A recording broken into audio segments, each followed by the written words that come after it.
Ito ang Asapi S3.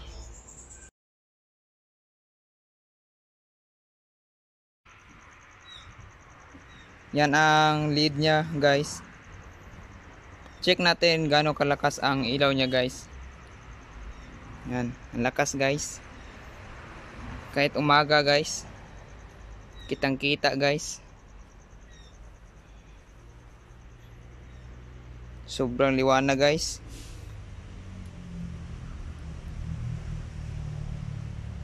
Mainit ang ilaw nito, guys.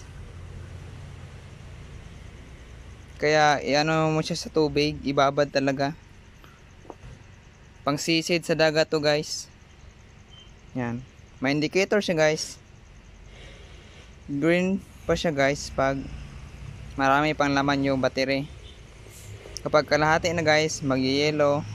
Pag konti na lang yung laman ng battery, mag-red siya, guys. Tapos pag konti na talaga, mag-blink-blink pula siya, guys. Blink red. Yan, guys. High, low, tsaka yung blinker niya, guys.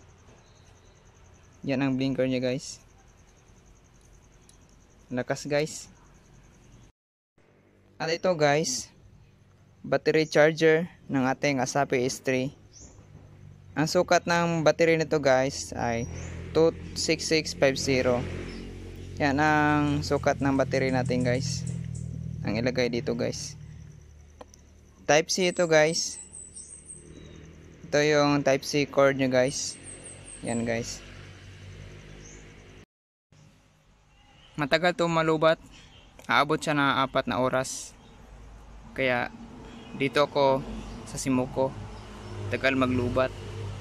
Yung ibang battery madaling malubat. Kaya Simuko tayo, guys.